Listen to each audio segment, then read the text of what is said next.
चंदा मामा दूर के, पुए पकाए गुड़ के, आप खाएं थाली में, मुन्ने को दो प्याली में, प्याली गई टूट, मुन्ना गया रूठ, बजा बजा कर तालियां, मुन्ने को मनाएंगे, दूध मलाई खाएंगे। जी हाँ दोस्तों, आज की कहानी समर्पित है चंदा मामा को। यह है आपका अपना प्रिय डॉक्टर आदि का शब्दों मानुस आपके लिए लेकर आया आपका मनपसंद programme positive karma. Episode number है 1339। शुरुआत करता हूं चंदा मामा। मामा, मुझे चांद बहुत अच्छा लगता है, मुझे ये दिला दो ना। मैं उसे खेलूंगा और उसे बहुत सारी बातें करूंगा। राजू, तेरी जिद बढ़ती ही जा रही है। कभी तुझे अच्छे कपड़े चाहिए, कभी अच्छा घर, कभी खिलौने, और आज तो तू मुझसे चंदा मामा मांग रहा है। पागल हो गया है क्या? राजू की मां के इस तरह डांटने पर वो बिल्कुल भी उदास नहीं हुआ।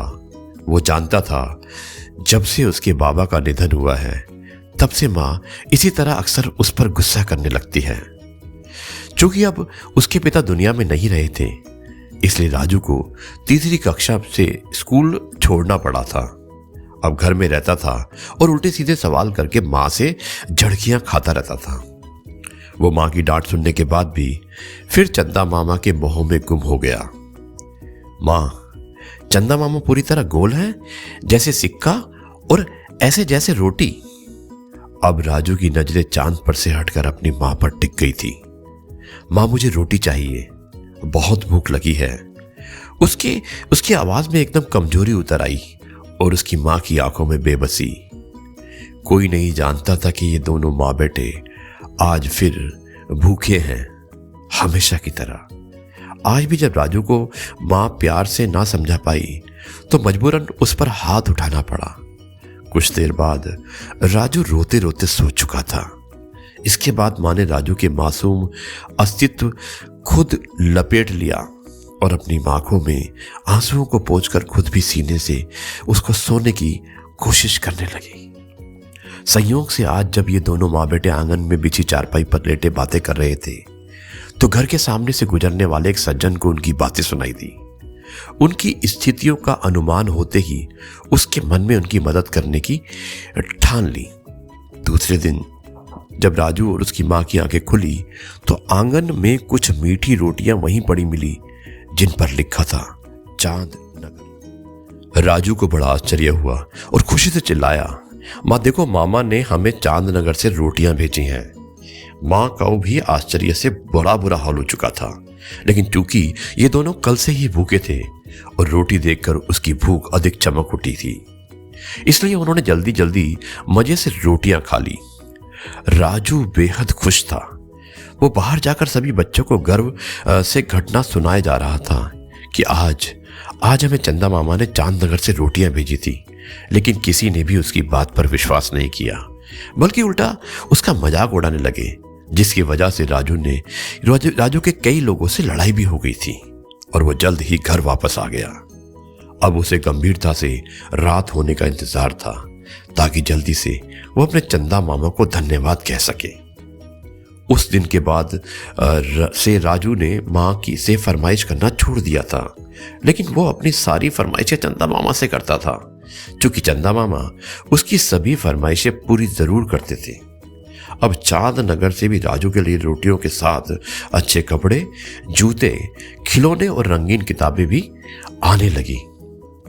अब कभी उन्हें भूखा नहीं सोना पड़ता था, मानो चंदा मामा ने उनके जीवन को बदल ही दिया हो।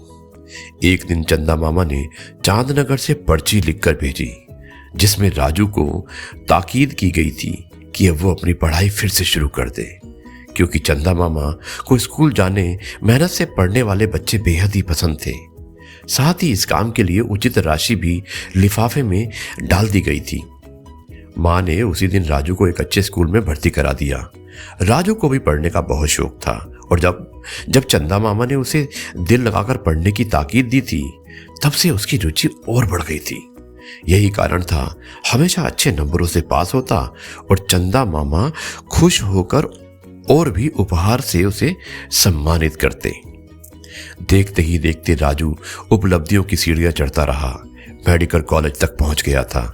जिस दिन वो डॉक्टर बना उस दिन वो एक साथ बहुत ही खुश था और उदास भी। खुशी डॉक्टर बनने की, और वो जानता था कि अब इसके आगे कई उपलब्धियां उसकी प्रतीक्षा कर रही हैं, और उदास इसलिए कि वो अब तक उस नेक इंसान को नहीं देख सका जिसने चंदा मामा के नाम से उसकी मदद करके उसके जीवन को बनाया था। और आज ही उसे चंदा मामा का अंतिम पत्र मिला जिसमें लिखा था, राजू बेटा, इसे मेरी आखिरी खत समझना, क्योंकि अब तुम्हें अपने चंदा मामा की चांदनी कोई जरूरत नहीं है। अब तुम सिर्फ राजू नहीं रहे, बल्कि इस धरती के आकाश पर चमकने वाला एक तारा बन चुके हो, एक नया और चमकता तारा। राजू, तुम्हारे लिए तुम्हारे चंदे मामा का एक संदेश है। यदि हो सके तो कोशिश करना कि तुम भी जमीन के एक कण को सितारा बनाने की कोशिश करना, उस तुच्छ कण को जिसे दुनिया बिना देखे रोनते हुए आगे बढ़ जाती है। दोस्तों, ये थी कहानी चंदा मामा। मुझे उम्मीद है कि आपको कहानी अवश्य पसंद आई होगी। अब मैं इस कार्यक्रम को यहीं पर समाप्त करता हूं और कल आपसे एक बार फिर मुलाकात होगी कुछ नई बातों के साथ। तब तक के लिए जय गुरु जी, शुक्राना गुरु जी।